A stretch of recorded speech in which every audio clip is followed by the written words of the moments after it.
Bagaimana jika Indonesia tidak mempunyai salah satu badan legislatif, yaitu DPR? Siapa yang akan membuat undang-undang? Siapa yang akan mengawasi pemerintah? Dan apakah negara bisa berjalan tanpa adanya DPR? Mari kita kupas skenarionya.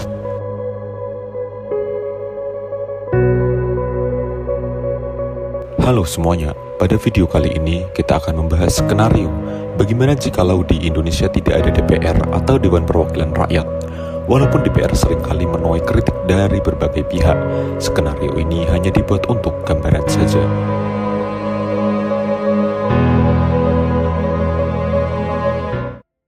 Jika Indonesia tidak memiliki DPR, maka salah satu konsekuensi pertama yang terjadi adalah hilangnya lembaga pembuat undang-undang.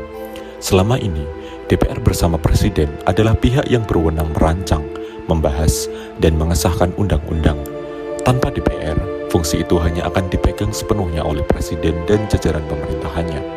Bayangkan, seluruh aturan yang mengatur kehidupan masyarakat, mulai dari pendidikan, pajak, hingga ketenaga kerjaan, hanya berasal dari satu sumber kekuasaan. Tidak ada lagi proses debat panjang, tidak ada lagi perwakilan rakyat yang bisa menolak atau memperjuangkan pasal tertentu. Negara akan berjalan lebih cepat dalam membuat aturan, tetapi di sisi lain, keputusan itu berpotensi besar untuk menjadi sepihak. Selain itu, tanpa DPR, pemerintah juga kehilangan pihak yang mengawasi jalannya kekuasaan. Dalam sistem demokrasi, DPR berperan sebagai pengontrol kebijakan eksekutif, mengkritisi program yang tidak efektif, dan menolak anggaran yang dianggap tidak tepat.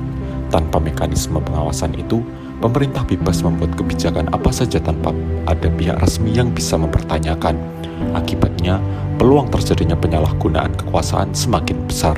Dan dampak yang lebih serius adalah hilangnya representasi rakyat. Pemilu legislatif yang selama ini menjadi sarana rakyat untuk memilih wakilnya tidak lagi ada artinya. Partai politik kehilangan salah satu peran utamanya, yaitu memperjuangkan kepentingan rakyat di parlemen. Dengan begitu, demokrasi di Indonesia akan lumpuh.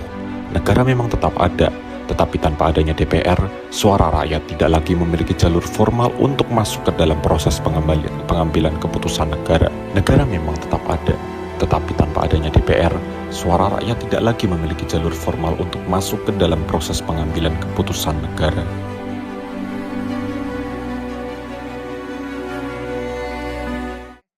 Tanpa adanya DPR, kehidupan sehari-hari masyarakat Indonesia akan terasa berbeda. Setiap undang-undang yang biasanya melalui perdebatan panjang di parlemen, kini ditentukan langsung oleh Presiden dan para menteri. Bayangkan aturan tentang pajak, pendidikan, kesehatan, hingga ketenaga kerjaan ditetapkan sepihak tanpa diskusi terbuka. Mungkin keputusan bisa diambil lebih cepat, tetapi apakah keputusan itu benar-benar mencerminkan kebutuhan rakyat? Belum tentu. Rakyat pun kehilangan wadah resmi untuk menyampaikan aspirasi. Selama ini, keluhan atau usulan masyarakat bisa disalurkan melalui anggota dewan yang dipilih dalam pemilu.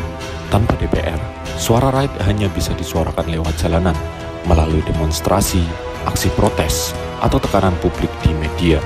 Tetapi semua itu sifatnya tidak mengikat pemerintah. Jika penguasa mau mendengar, rakyat tidak punya dasar hukum untuk menuntut perubahan. Di sisi lain, media massa mungkin akan berperan lebih besar sebagai pengawas kebijakan. Namun kekuatan media terbatas. Mereka bisa menyuarakan kritik, tetapi tanpa adanya lembaga legislatif yang menindaklanjuti kritik itu, semuanya bisa diabaikan oleh pemerintah. Akibatnya, rakyat semakin jauh dari pusat kekuasaan, dan sistem demokrasi berubah menjadi sekedar formalitas berkala.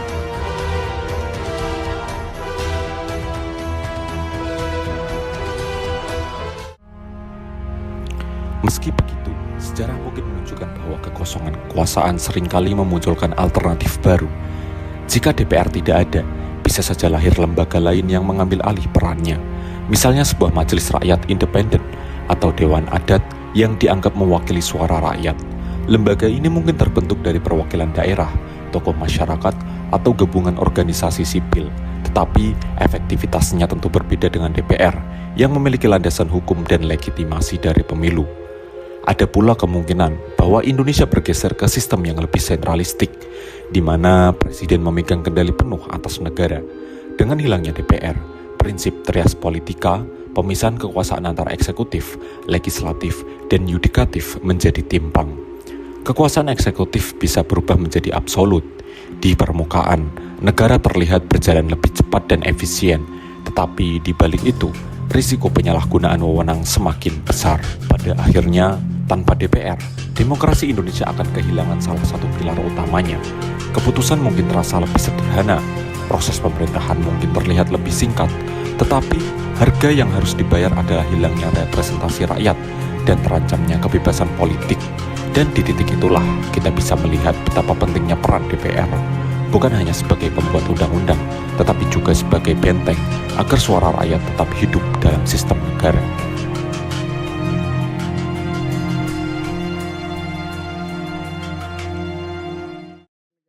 Jikalau kita jujur, hilangnya DPR di kondisi sekarang mungkin tidak akan membuat hidup rakyat jauh berbeda. Kenapa? Karena banyak kebijakan yang lahir dari DPR selama ini justru memicu kemarahan publik. Dari undang-undang yang disusun terburu-buru, aturan yang lebih berpihak pada kepentingan elit, hingga sikap yang seakan tuli terhadap suara rakyat di jalanan. Jadi wajar jika muncul pertanyaan, apakah DPR masih benar-benar mewakili rakyat atau hanya mewakili kepentingan segelintir orang? Tanpa DPR, memang ada resiko kekuasaan jadi mutlak di tangan eksekutif. Tetapi mari kita realistis, bukankah dalam banyak kasus, DPR justru sudah menyerahkan dirinya untuk menjadi stempel kebijakan pemerintah? Kalau begitu, apa bedanya? Rakyat tetap tidak punya ruang berarti, baik dengan DPR maupun tanpanya. Inilah yang membuat situasi semakin ironis. DPR ada, tetapi tidak bekerja semestinya. DPR dipilih lewat pemilu, tapi suaranya tidak terdengar di tengah jeritan rakyat. Maka pertanyaan besar yang seharusnya kita ajukan bukan sekedar apa jadinya kalau DPR hilang, melainkan apa gunanya DPR kalau tidak berpihak pada rakyat. Jika jawabannya adalah tidak ada gunanya, maka bangsa ini sedang berjalan di tepi jurang, punya lembaga perwakilan yang hanya nama tanpa fungsi. Dan di titik itulah, wajar jika rakyat kehilangan kepercayaan, dan wajar pula jika jalanan menjadi tempat terakhir menyuarakan kebenaran.